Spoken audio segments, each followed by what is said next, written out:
Hello.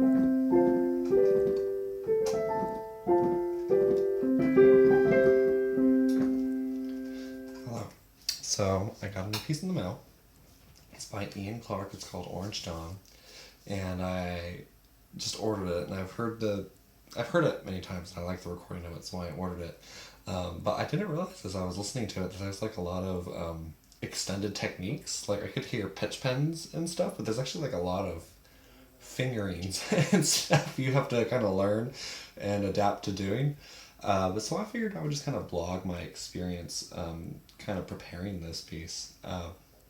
So I'm hoping that if I just set the music here on the piano, it's not going to be too uncomfortable for me to read, but maybe you can see it pretty clearly. I'm not going to really do any sort of editing, so this is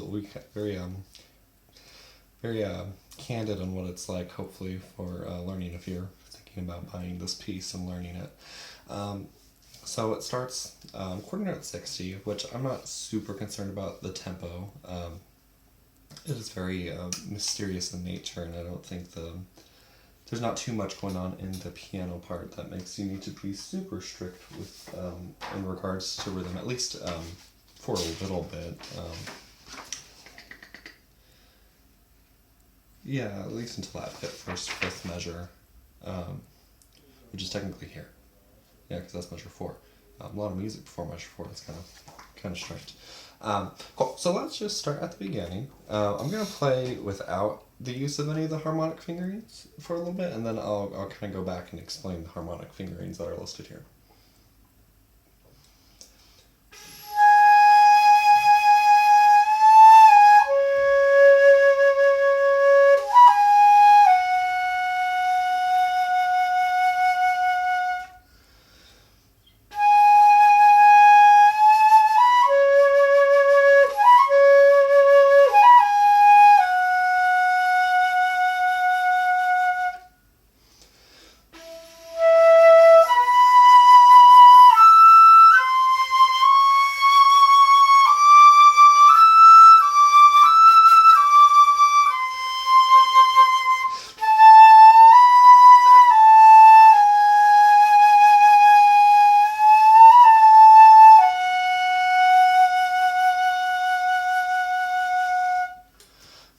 Yeah, so that certainly wasn't great, but I haven't practiced a lot, so I'm not going to feel too bad about it. So that's without any of the harmonic fingerings. So then the point of these harmonic fingerings is to really change the tone quality that the flute's producing. And technically, if you get super like scientific about this, a lot of those notes you're playing technically already are harmonics. For instance, that first G sharp, that pitch would be the fundamental, and then that is the first harmonic that comes out. It just has a very clean tone. So the point of these harmonics, as kind of indicated to by the performance notes at the end, is to create this kind of like hollow sound, which I'm imagining is a little airier. You can kind of hear more of the wind kind of moving through the instrument. At least when I hear it, that's kind of what I notice a little bit. So it kind of makes sense that I didn't necessarily hear that in the recording because it's subtle and I wasn't necessarily listening to it on the greatest, yeah, I just kind of listen to it as I drive. So it's not necessarily like I'm paying that much attention to it. Cool. So let's start with the G sharp at the front. So the fingerings are kind of indicated here. It kind of takes a second to get used to reading that chart. But so the normal fingering, harmonic fingering.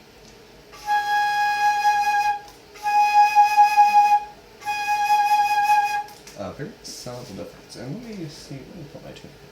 Here's my tuner. That's Metro. Let's not do that. Cool. So if I played, I'm trying not to look down because I know that will also alter my pitch, but anyway. So, there's normal fingering. So I have to be careful when I switch to these harmonic fingerings that I'm maintaining that pitch.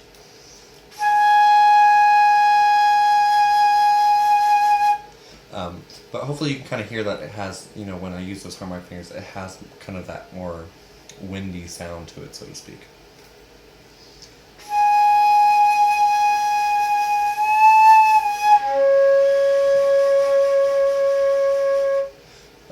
Cool. So for that first one, indicated in the score, it actually wants you to do this, and so you're fingering the harmonic fingering, and then for the G sharp to A, you would move both these fingers. I'm actually just moving the middle one because I find that that tunes the A better.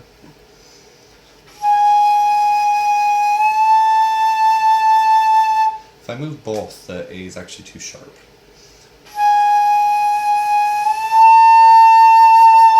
And I don't want to have to lip it down, so I'm actually just moving just the middle finger, and that might just be a my flute kind of thing, but if you're learning this piece, maybe that'll help you get that A natural more in tune.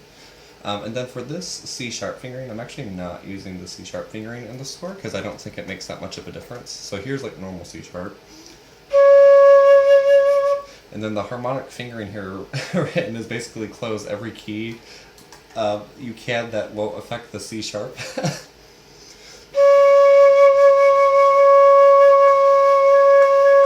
And it's just such a subtle difference. So what I'm actually doing is I'm fingering the low C sharp and then I'm popping it up the octave. And I think that stays more true to that hollow type of windy sound it's going for.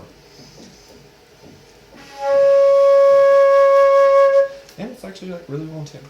So here's the score fingering. And here's the fingering I'm using.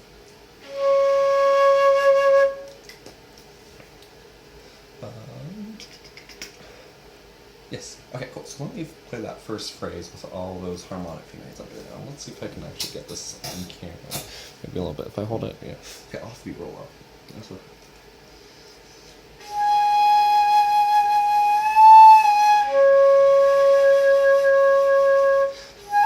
Oops.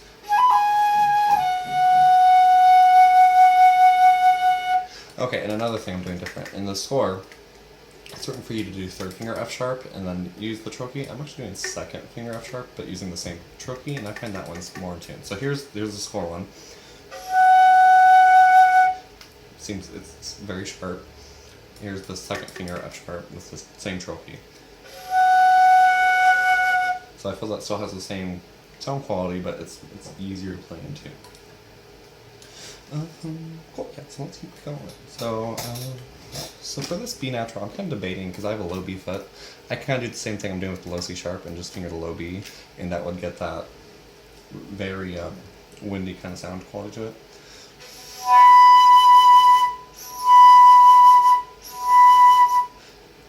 But I'm not sure if I like that. I think the other thing I could do is actually finger an E natural instead. Ooh, oh, you know, I might do that instead actually.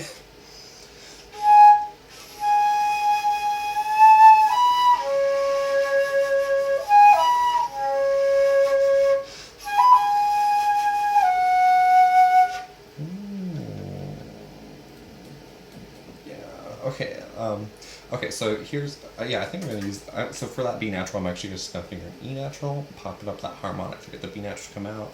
It actually looked like it was really well tuned. I don't think this one sounds too much different. So here's like the normal B natural. Here's the fingering suggested, which is flat.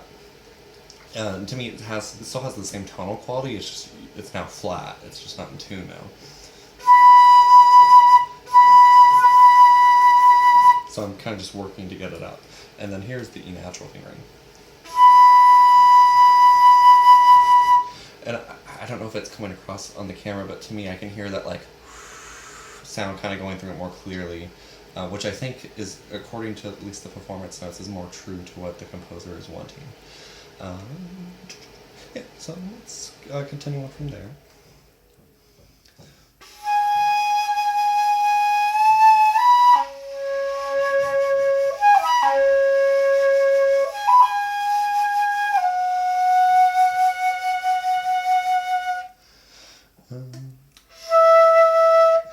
These fingers are so hard.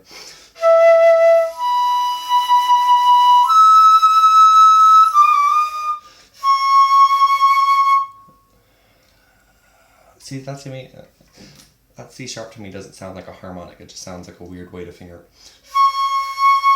And it's really flat. Granted, I'm kind of tilting my head down to look at the music because of where it's sitting, so that is going to affect my pitch a little bit. But I don't know, that doesn't sound like harmonic fingering to me when I get to that C sharp. I think I'm just going to do the same thing. I'm just going to pop it up the octave. Okay, so let's go back in here.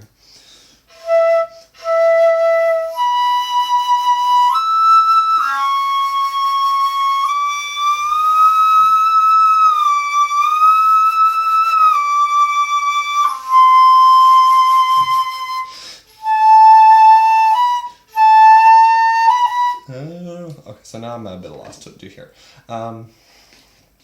So it wants you to pitch bend, but the issue is you can't hold the A fingering and truly bend all the way up to the B natural without having to, you know, add another key.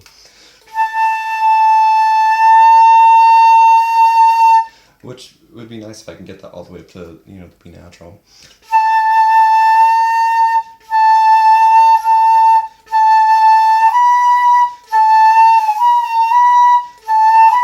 And maybe I'm just really uncoordinated, but I can't. I don't know. Let's see if I can.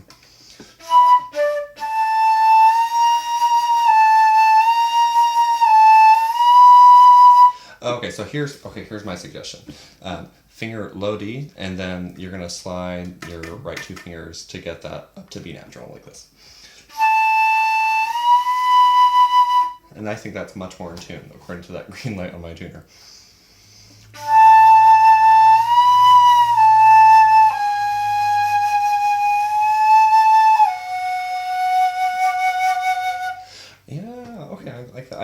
I sat around for like a long time, and I knew you could get the A natural to come with the D, but I was at a loss for what to do for the B. Yeah, so that's what you're gonna do. You're essentially doing the D harmonic and then the E and bending to the E harmonic.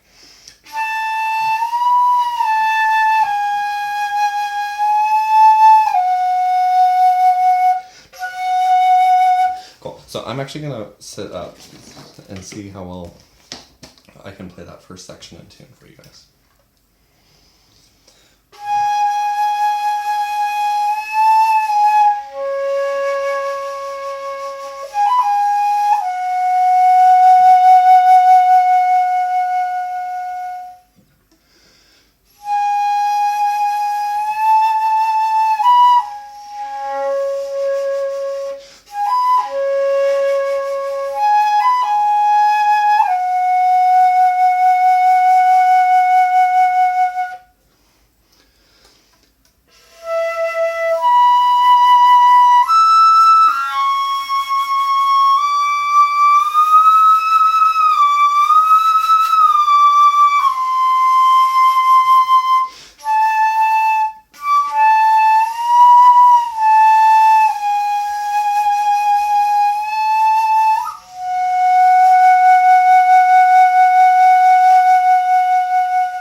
Actually, I might change my mind on that short because it looks like I'm playing kind of. I'll have to check back because I'm not staring at the tuner as I play. It kind of. Let me move this one back. It kind of threw me off when I got here because I wasn't used to the harmonic sound on that A. Everything's worked with the harmonics. I don't think the composer would mind too much if I played that A natural with harmonic. Or at least I assume not. But yeah, kind of. I got there. It kind of threw me off. Oh, you know what? I think that was just the wrong note.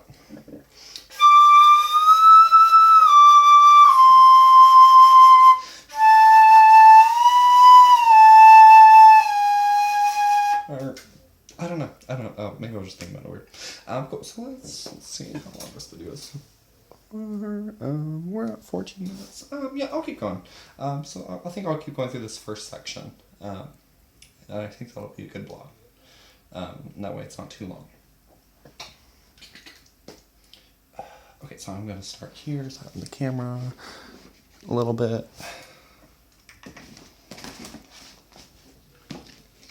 Yeah, that seems about right. Cool, so I'm going to start there. So it's the same thing, same fingerings I'm going to use.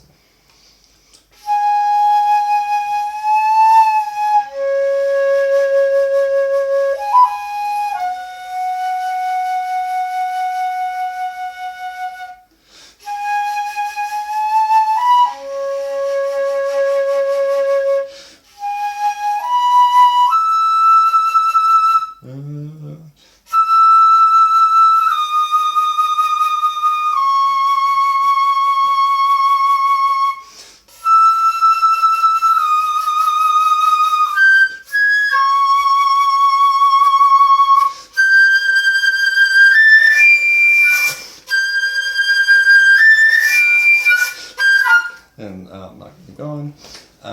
Yeah, so I don't like. I really don't like either of those harmonic fingerings. I think they sound really weird. Let's see. Let me think. Okay, I think for the C sharp, I could still just do the low C sharp fingering and pop that up. Let's see. Which apparently, the tuner back try is actually like really well too. Yeah, and that has that airy tone quality, and I think I can maybe do the same thing with the D. Yeah, okay. Oh, except it's D sharp. Oh, maybe I'm still.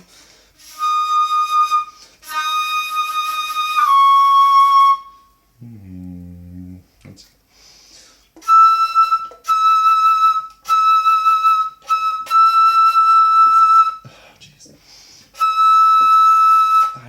I can't get that. Okay, so I'm actually not even doing the E natural. So I'm actually fingering the high E natural, and then I'm just adding the trill key. It just leaks air, so that kind of adds that airy quality to it.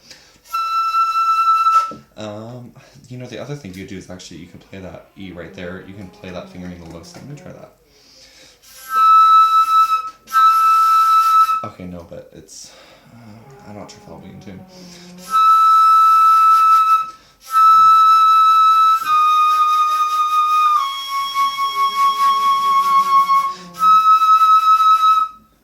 Oh, you know what? I like that. I'm actually just fingering an E and just popping it up that third octave, and that adds that quality to it. Oh, but that's really flat.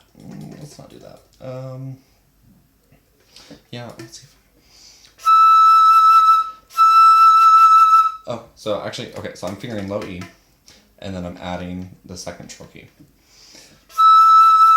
Oh, see, that's a lot more in tune. That's nice. Okay.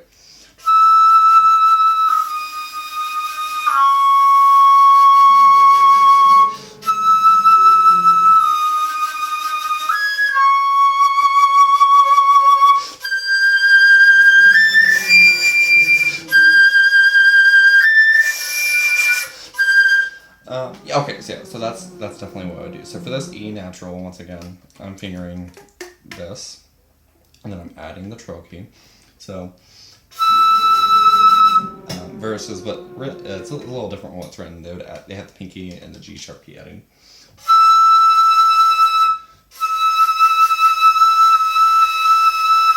I just don't think it's too much different. I don't think that adding the keys changes the tone quality that much.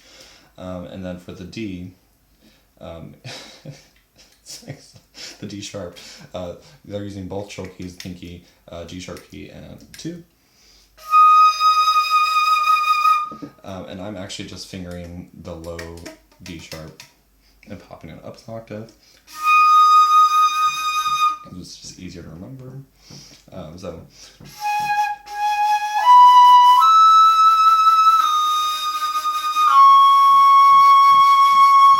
And then for that C sharp, I'm actually fingering the low C sharp because I don't feel that this one at all really adds any sort of different timbre to it.